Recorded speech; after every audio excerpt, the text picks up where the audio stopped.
Praise the Lord. இந்த அருமையான வேளையில் ஒரு அருமையான வேத பகுதியை நாம் வாசித்து தியானிக்க போகிறோம். ஏனென்றால் இந்த வேத பகுதியை நாங்கள் நேற்றிரவு வாசிக்கும்போது, குடும்பமாக வாசிக்கும்போது எனக்கு ரொம்ப சந்தோஷமாக இருந்தது. இது ரொம்ப ஆரோக்கியமான ஒரு வசனமாக, எனக்கு ஒரு சுவை ஊட்டுகிற ஒரு வசனமாக காணப்பட்டது. அப்படி சுவை ஊட்டும்போது, நமக்கு சந்தோஷத்தை கொடுக்கும்போது அதை நாம் மற்றவரோடு பகிர்ந்து கொள்ள வேண்டும்.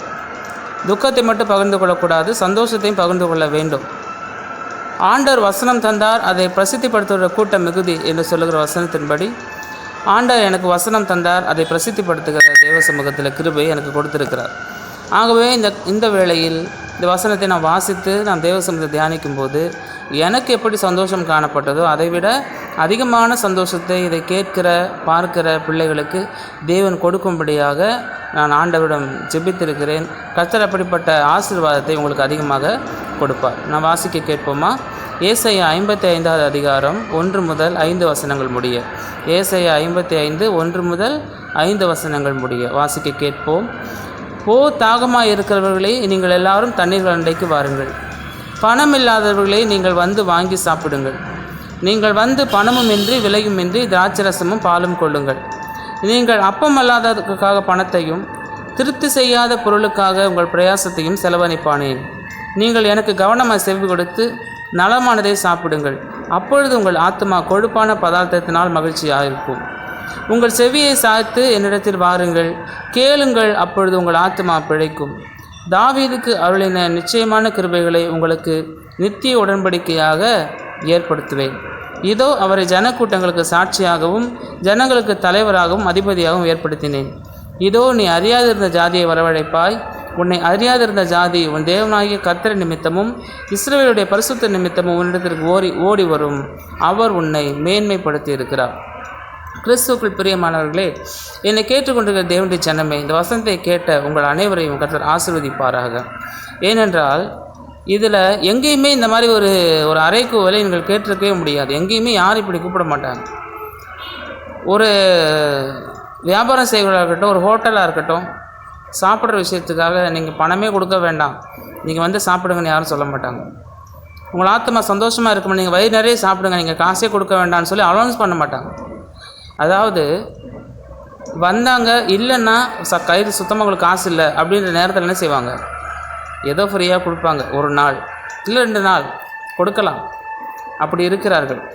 அது நல்லது. கர்த்தர் நல்ல உள்ளம் படைத்தவர்களை வைத்திருக்கிறார் இந்த உலகத்தில்.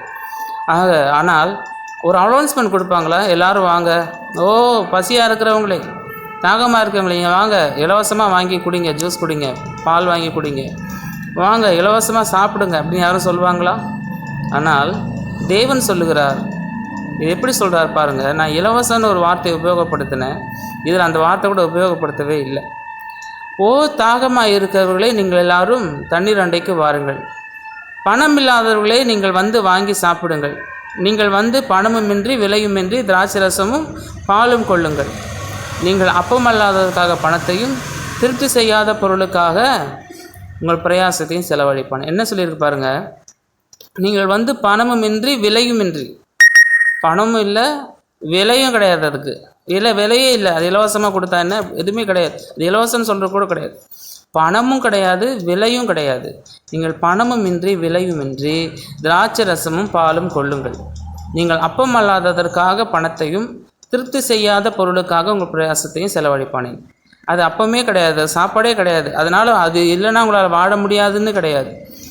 இன்றைக்கி ஒரு 10 நாள் ஒருத்தர் சாப்பிடாம போட்டால் தானாகவே அவர் என்ன செஞ்சிருவார், பசியின் கொடுமையில் என்ன செஞ்சிருவார், உயிரை விட்டுருவார் இல்லையா? அப்படி தான் இந்த உலகம். இந்த உலகத்தில் அப்படி தான் நம்மளோட இருக்கு. அழியும் புல்லை போல பூவை போல இருக்கான். எப்படி ஒரு பூ அந்த பூத்து உடனே மலர்ந்து, அதாவது காய்ந்து விழுந்து விடுகிறதோ, ஒரு நாளுக்கு மேலே அந்த செடியில் அந்த பூ இருக்காது. ஒரு நாள் கூட இருக்காது. காலையில் பூக்கிற பூ சாயந்தரம் கீழே விழுந்துடும். அப்படி அழியும் புல்லின் பூவை போல நம்முடைய வாழ்க்கை இருக்கிறது. அப்படி சாப்பிடாமல் இருந்தால் என்ன செஞ்சுருவோம், நம்ம என்ன செஞ்சு நம்மளோட மரித்து போயிடுவோம். ஆனால் தேவன் என்ன சொல்லுகிறார், பணமுமின்றி விலையுமின்றி என்ன செய்யுங்க, திராட்சரசம் பாலும் கொள்ளுங்க. நீங்கள் சாப்பிட்ற சாப்பாடுனால உங்களுக்கு என்ன இல்லை, அந்த சாப்பாடு உங்களை வந்து என்ன செய்யாது, வாழ வைக்காது. அந்த சாப்பாடுனால நீங்கள் வாழ முடியாது. அந்த சாப்பாடு உங்களை வந்து என்ன செய்யாது, சந்தோஷப்படுத்தாது. அது சாப்பாடு அதுதான் நமக்கு முக்கியம்னு நினைக்கிறீங்க. சாப்பாடுன்னு சொல்லும்போது என்ன சொல்கிறேன்னா, உங்களுக்கு இதுதான் தேவைன்னு நினைப்பீங்க. இதுதான் என் வாழ்க்கையில் முக்கியம், பணம் தான் என் வாழ்க்கையில் முக்கியம், இந்த காரணம் தான் என் வாழ்க்கையில் முக்கியம், இதுலனா முடியாது அப்படின்னு நினைப்பீங்க. ஆனால் தேவன் சொல்கிறாரு, அப்பமே அல்லாததுக்காக அது சாப்பாடே கிடையாது, அது ஒன்றும் யூஸ் கிடையாது. அந்த விஷயத்துக்காக உங்கள் பணத்தையும் திருப்தி செய்யாத பொருளுக்காக உங்கள் பிரயாசத்தையும் உழைப்பையும் நீங்கள் என்ன செய்யுங்க, செலவழிப்பானே. நீங்கள் வந்து எனக்கு செவி கொடுங்கள், நலமானதை சாப்பிடுங்கள். எது நலமானது சொல்கிறாரு? அவருடைய வார்த்தையை சொல்லுகிறார். இந்த வேதம் நலமானது என்று சொல்கிறார். இன்றைக்கி சாப்பிட்ற சாப்பாடு இந்த உலகத்தில் வாழ்வதற்கு தேவைதான். அதை வாங்குவதற்கு பணம் தேவைப்படுகிறது. ஆனால் இந்த வேத வார்த்தைக்கு, ஆண்டவருடைய வார்த்தைக்கு, ஆண்டவர் கொடுக்குற அப்பத்துக்கு பணமும் இல்லை, விலையும் இல்லை. அவர் சொல்கிறார், நானே ஜீவ அப்பம் என்று சொல்கிறார். தன்னையே அப்பமாக நமக்கு கொடுத்தார். அவர் வேதத்தை நமக்கு அப்பமாக வைத்திருக்கிறார். அதை தான் நம்ம சொல்கிறோம், அன்றொன்றுள்ள அப்பத்தை எங்களுக்கு இன்று தாரும் அப்படின்னு வேண்டுதல் செய்ய சொல்லி கொடுத்தார். அன்றொன்றுள்ள அப்பத்தை நம்ம கொடுக்குறார், சாப்பாடு கொடுக்குறார், இல்லை என்று இல்லை, கொடுக்குறார். ஆனால் அதுக்காகவே நாம் பிரயாசத்தை செலவழிக்கிறோம், பணத்தை செலவழிக்கிறோம். அது திருப்தி செய்யாத ஒன்று. சாப்பாடு என்ன செய்யாது, கொஞ்ச நேரத்தில் திரும்ப பசி எடுக்கும். திருப்தி செய்யாது. திருப்தி செய்யாத பொருள், திருப்தி செய்யாத பொருள். அப்பமல்லாததற்காக பணத்தையும், திருப்தி செய்யாத பொருளுக்காக பிரயாசத்தை செலவழிப்பான். எனக்கு நிறைய பேர் அப்படி தான் தேவையில்லாமல் செலவழிச்சிட்ருக்காங்க, அதுக்கு இதுக்குன்னு சொல்லி.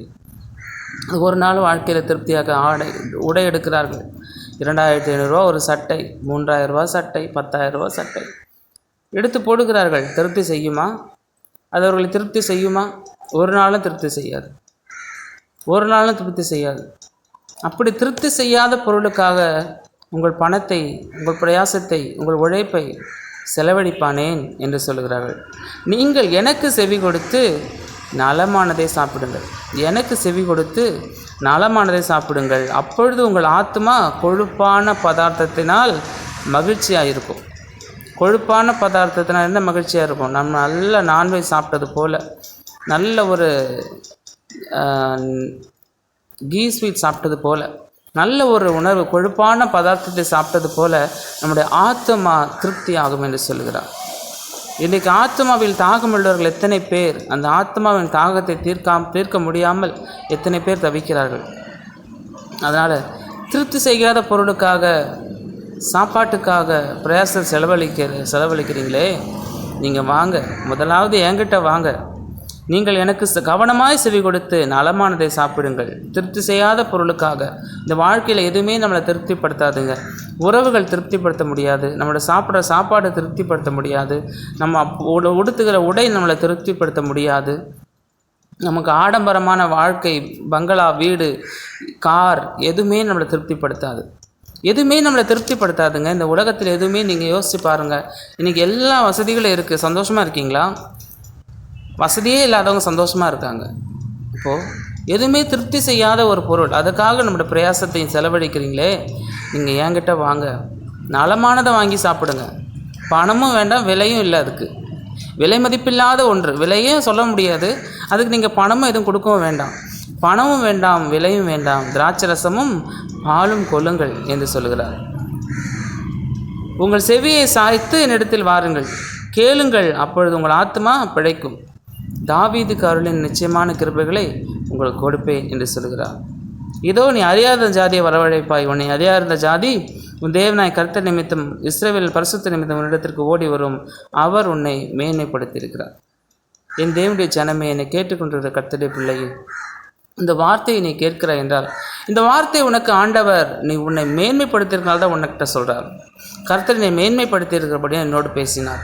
இன்றைக்கு யாரெல்லாம் இந்த வார்த்தையை கேட்குறாங்களோ, கேட்க போகிறீங்களோ, அவங்க எல்லாரையும் கர்த்தர் மேன்மைப்படுத்தி இருக்கிறதுனால இது உங்களுக்கு கண்டிப்பாக கொண்டு வந்து சேர்ப்பார். இது எதுவுமே சாதாரணமாக எந்த ஒரு தடையும் இல்லாமல், ஏதோ நான் சும்மா அப்படியே இல்லை, நான் ஒரு ஒரு வீடியோ போடுறதுக்கு எவ்வளோ தடைகள் இருக்கிறது அப்படின்னு அந்த வீடியோ போட ஆரம்பிச்ச பிறகு தான் நான் அதை புரிஞ்சுக்கிறேன். இப்போ தான் எனக்கு புரியுது. ஆக தேவன் அன்றொன்றுள்ள அப்பத்தை நம்ம கொடுக்க, ஒவ்வொரு நாளும் புதிய அப்பத்தை கர்த்தர் கொடுக்குறார். அவர் கொடுக்குற அப்பத்தை சேர்த்து வைக்கணும்னு அவசியம் இல்லை. சேர்த்து வச்சா அது கெட்டு போயிடும். நான் அதான் சேர்த்து வைக்கல, அப்பத்தை சாப்பிட்டேன், அதை நான் என்ன செய்கிறேன், அதை சுவையை எடுத்து உரைக்கிறேன். அது புதிய அப்பம் ஒவ்வொரு நாளும் கருத்து கொடுத்து கொண்டே இருப்பார். அந்த புதிய அப்பத்தை இவங்களுக்கு நான் சாப்பிட்ட அப்பத்தை உங்களுக்கு கொடுத்துருக்கு. நீங்களும் சாப்பிட்டு வயிறார திருப்தி அடையுங்கள், மனதார ஆண்டவரை வாழ்த்துங்கள். ஆண்டவர் சொல்லுகிறார், நீங்கள் பணமுமின்றி விலையுமின்றி திராட்சரசமும் பாலும் கொள்ளுங்கள். அப்பொழுது உங்கள் ஆத்மா கொழுப்பான பதார்த்தத்தினால் என்ன செய்யும், திருப்தி ஆகும். இன்றைக்கி எல்லா வகையான சாப்பாடுகளும் நம்ம கொண்டாட வச்சிடுறாங்க. பிரியாணி வச்சுருவாங்க, என்னென்ன சாப்பாடு இருக்கோ. இப்போ நிறையா அந்த நொறுக்கு தின்னு சொல்கிற மாதிரி பீஸா, பர்கர், அது இதுன்னு ஏகப்பட்டது, பேரை சொல்ல முடியாத அளவுக்கு வந்துருச்சு. எல்லாமே நீங்கள் சாப்பிட்டாலும் உங்கள் வாழ்க்கையில் திருப்தி இருக்குதா? அந்த திருப்தியை கொடுக்கறது இந்த வேத புத்தகம் மட்டும். ஆண்டோட வார்த்தை தான் நம்முடைய ஆத்மாவை செழிப்பாக்கும். நம்ம சரீரத்துக்கு ஆத்மா ஏக்கத்தை திருப்தி பண்ணுறதுக்காக சரீரத்துக்கான எல்லா காரியங்களையும் செய்கிறோம். சரீரத்து மேலே தான் நம்ம ஆடைகளை, நமக்கு பிடித்த ஆடைகளை உடுத்துக்கிறோம், பிடித்த சாப்பிடுகிறோம், பிடித்த காரில் போகிறோம், பிடித்த ஊருக்கு போகிறோம், உறவினரை சந்திக்கிறோம், எல்லாம் செய்கிறோம். எல்லாம் சரீரத்தினுடைய அந்த சந்தோஷத்துக்காக. ஆனால் ஆத்மாவை சந்தோஷப்படுத்துவது ஆண்டவருடைய வார்த்தை மட்டுமே. அதைத்தான் ஆண்டவர் சொல்ற, மனுஷன் அப்பத்தினால் மாத்திரமல்ல, தேவனுடைய வாயிலிருந்து புறப்படுகிற ஒவ்வொரு வார்த்தையினாலும் படைப்பான். தேவனுடைய வாயிலிருந்து புறப்பட்ட வார்த்தையை இந்த ஏசாயா தீர்க்கதரிசன புஸ்தகத்தில் எழுதி வைத்திருக்கிறார். இந்த தீர்க்கதரிசன புஸ்தகத்தில் சொன்ன வார்த்தையை வாசித்த, கேட்ட, பிரசங்கித்த எனக்கும், கேட்ட, பார்த்த உங்களுக்கும் தேவன் திருப்தியான ஒரு மகிழ்ச்சியான ஒரு வாழ்க்கையை தேவன் கட்டளையிடுவார். உலகத்தில் பணம், பொருள் எதுவுமே தேவையில்லைங்க, எதுவுமே தேவையில்லை. மனத்தில் சொல்கிறோம்ல, சிலர் சொல்கிறாங்க நிம்மதி இருந்தால் போதும்னு சொல்லுவாங்க சிலர். அதுதான் அந்த நிம்மதி தான். அந்த நம்முடைய ஆத்மாவுக்கு அந்த நிம்மதி தேவை, இளைப்பாறுதல் தேவை, சமாதானம் தேவை. அப்போ தான் நம்மளுடைய சரீரம் நல்லாயிருக்கும். இப்படி எல்லா சரீரமும் நல்லா இருக்கும். தேவனுடைய ஆலயமாகிய சரீரமும் நல்லா இருக்கும்.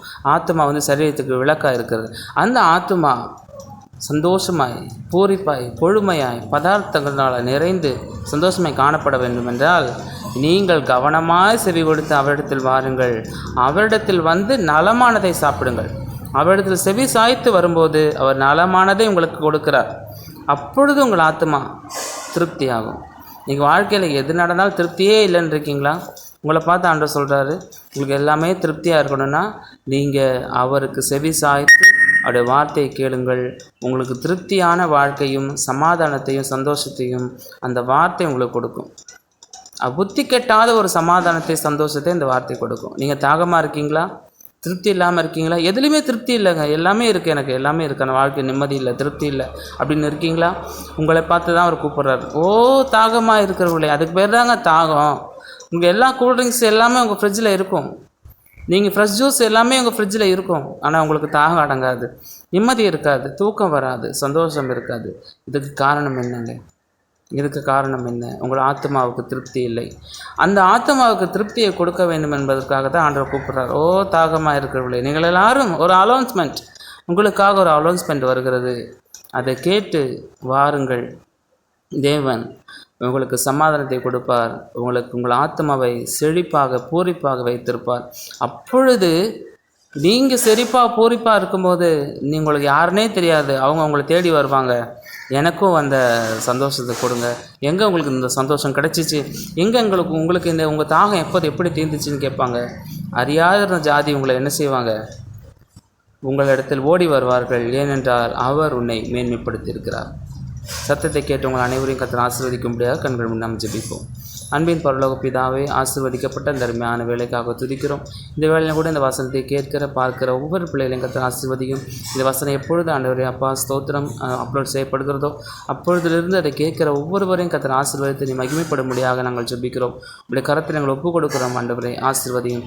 ஆண்டவரே செழிப்பான பதார்த்தம், கொழுப்பான பதார்த்தத்தால் திருப்தியாகிற, ஆத்மாவை திருப்தியாக்குற உடைய வார்த்தை, உடைய ஜீவ தண்ணீர் ஒவ்வொரு இதை பார்க்கிற ஒவ்வொரு பிள்ளைகளோடும் நிரம்பி வழியத்தக்கதாக நித்திய காலமே ஊறுக ஜீவ நீரூற்றாக உள்ளத்திலிருந்து பாய்ந்து ஓடும்படியாக கர்த்தர் கிருபை தாரும். அவளுடைய எல்லா ஆசீர்வாத தடைகளை நீர் மாற்றி ஆண்டவரே இந்த சமாதான சந்தோஷத்தையும் பூரிப்பையும் மகிழ்ச்சியும் தந்து ஆசீர்வதிக்கும்படியாக இயேசு கிறிஸ்து நாமத்தில் வேண்டிக் கொள்கிறோம் பிதாவே. ஆமென். God bless you.